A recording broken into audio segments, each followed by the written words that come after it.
everyone, my name is Andrea and welcome to Dessert First. If you're new to the channel, I welcome you. I'm glad you're here and take a look around. There's lots of videos out there. So today I just wanted to jump on and show you how to make a really quick kind of candy, if you will, for Christmas. I'm making this so that we'll have maybe just a little something sweet to nibble on while I put up the Christmas tree. And I say we, I just mean me, because my husband's not putting up the Christmas tree with me. So there's a reason I have a shirt that says, there you go. So this is, I've seen this online quite a bit, a Crockpot peanut clusters. So I thought I would give it a try. I am going to put my own spin on it, and we're going to make them a mint chocolate. So I do have a peanut cluster, just a stovetop peanut cluster recipe on the channel. I can link that for you in this video, but we're going to give this one a shot and see how it works. So I think it's going to be super easy. Okay, so the ingredients we're going to need are 2 of the 16-ounce cans of peanuts, whatever brand you prefer. I actually went with a honey roasted peanut for one, and then this one is a lightly salted. Peanuts usually are pretty salty, so I figured I'd kind of mix the two. And then we're going to use semi-sweet chocolate chips, so this is like a 12-ounce bag. And then we're going to also use a 12-ounce bag of milk chocolate. And then 12 ounces of just some almond bark. And then to get the mint, we're going to add a bunch of Andes mint chocolate. So this bag is 14 ounces, so we'll probably just use it all. Maybe I'll leave a couple for my husband. And now I already have my crock pot set on low, just warming it up so it doesn't take as long. But one thing I want to do is break this white chocolate up a bit, if I can get it open.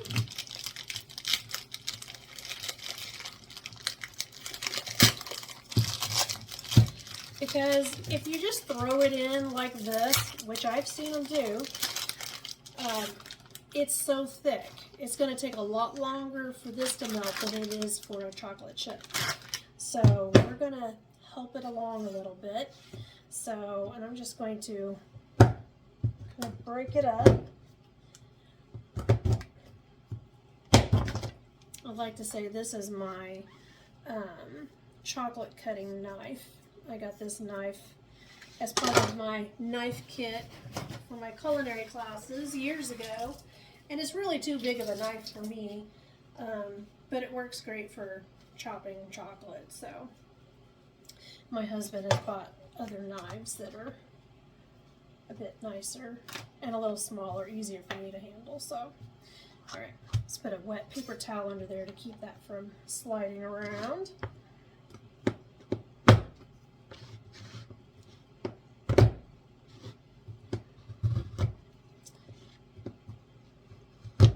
So what do you all tell me in the comments? When do you put up your Christmas tree? Do you put it up after Thanksgiving, before Thanksgiving? Do you wait closer to Christmas? And then if you're putting it up that early, when do you take it down? I'm curious. Growing up, my mother never put the Christmas tree up until about the second week of December. She let me have my birthday first, and then she put up the Christmas tree.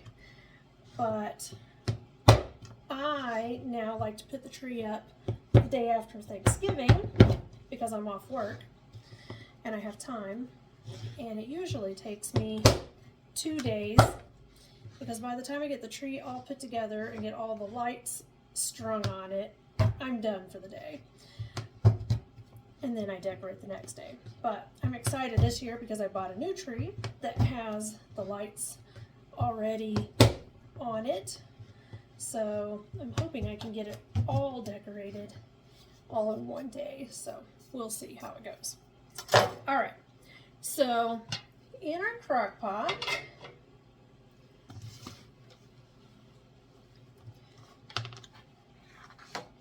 and see, I didn't chop it up really small. I just chopped it in. I might even cut a few of those and maybe a little bit smaller. Just be careful when you're doing this because the chocolate's really hard. You don't want your knife to slip. You don't want to get cut. That would not be fun.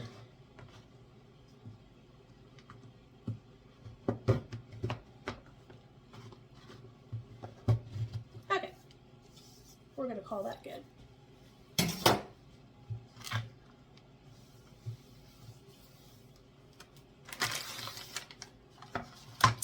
Alright, so in our crock pot, we are going to add both of our containers of nuts. And this is going to make a huge batch. So you could always cut this in half if you did not want this many. And I'm going to toss this just so that they're all kind of mixed up. Okay. And then we're going to add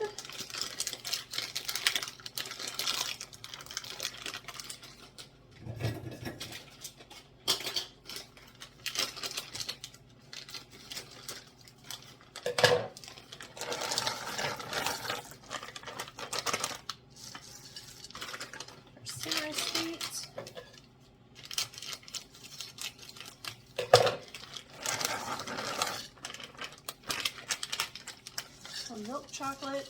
You could use dark chocolate, you could use butterscotch. I think the recipes that I've seen before also call for peanut butter chips, but I opted to go with the little Andes mints instead. So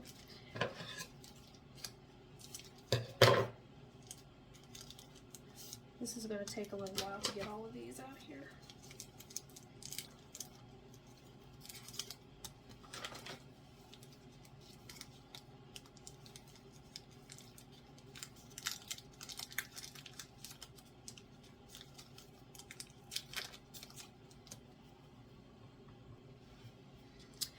Alright, that took a little while.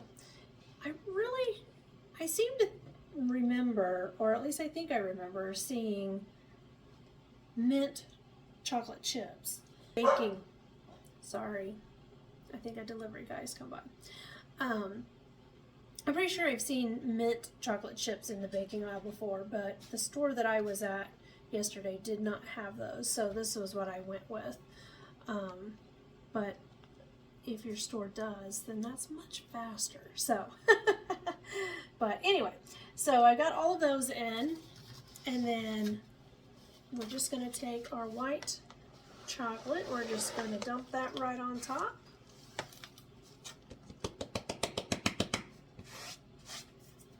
There we go. And then we're going to put the lid on this and just let it go for around an hour. Now we're going to want to stop about every 15 minutes or so and just kind of give it a stir so that everything's getting melted and mixed together. But we're going to just leave it on low, and I'll just check it about every 15 minutes. Alright, so our chocolate has all melted. I've just stirred it occasionally. It's been in here, it's actually probably been in here a little bit longer than an hour. Just because I was busy with some other stuff. So, but it's completely, everything's melted, everything is mixed in really well. So I've just turned it off. Now I'm going to use a spoon to dish this out.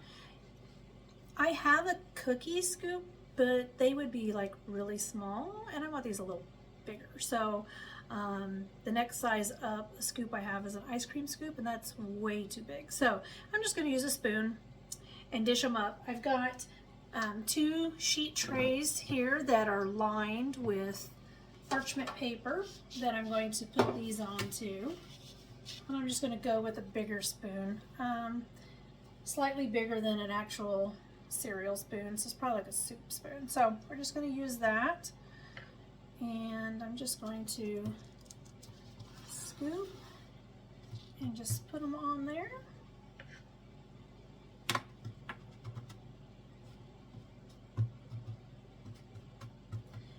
You can flatten them out, you can leave them mounded up, you can do it however you want. And it's still pretty warm. We're going to put sprinkles on these, but we don't have to rush. So we'll get this all laid out first.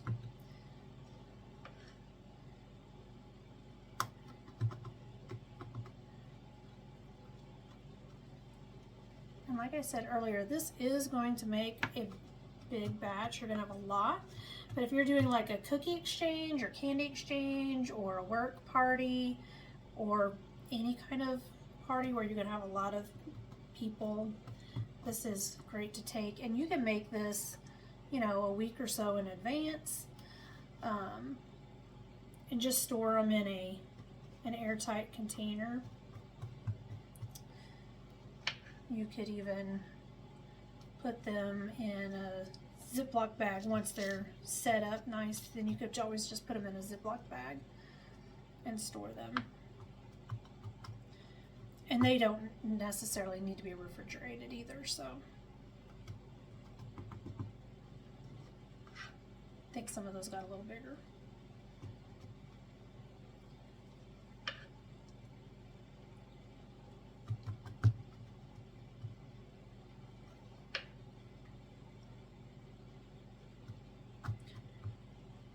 But this would make a great, if you make candies and cookies for gifts, this would be something that would be really simple to put together and have in addition to, you know, your cookies, or maybe you make truffles or like Oreo balls or other types of cake balls or something. So this would just be a nice addition.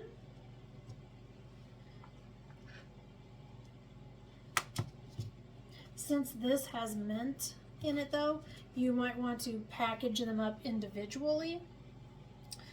Otherwise, everything may smell or have a slight minty taste. So, I'm going to go with a bigger decoration. These colored sugars, they're really going to kind of get lost in here. So, I want something that's going to kind of stand out a little bit more. So, we're just going to sprinkle some on. We might change up the next batch to a different.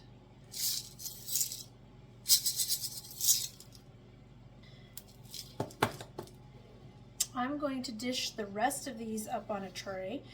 I'm going to actually pop these into the refrigerator just to help them cool down and set up, and then we'll plate them on a little display. First batch is out of the fridge. I put my second batch in the freezer. So the first batch, it's solid. It's still maybe just a hair soft.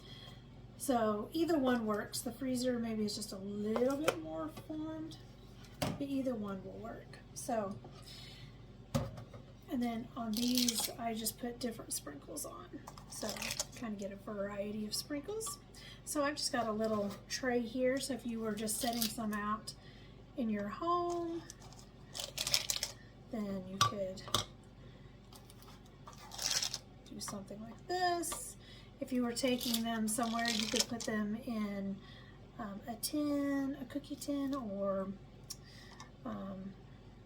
now they make nice little boxes, decorative boxes. So just put some parchment paper or tissue paper in there, and you'll be good to go. So that is about all I'm going to put on that one. But you can kind of see a nice little pile of peanut clusters, mint peanut clusters. So I can still smell the mint, so let's give one a try and see how it tastes. Just gonna pick the smallest one here to try. So, oh, they did set up pretty nice. that had a nice little snap, so you can kind of see what it looks like on the inside.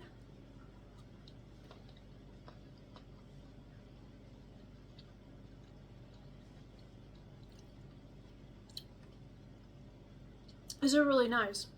So the chocolate is very creamy. The mint is there, but it's not overpowering.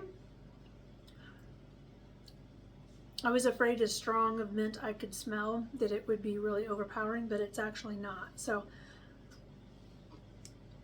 it's actually really nice. These are really, really good with a hot cup of cocoa. So yeah, I think those are a winner. And it was really easy. So I've probably got enough still here to scoop up for 2 more trays. So probably about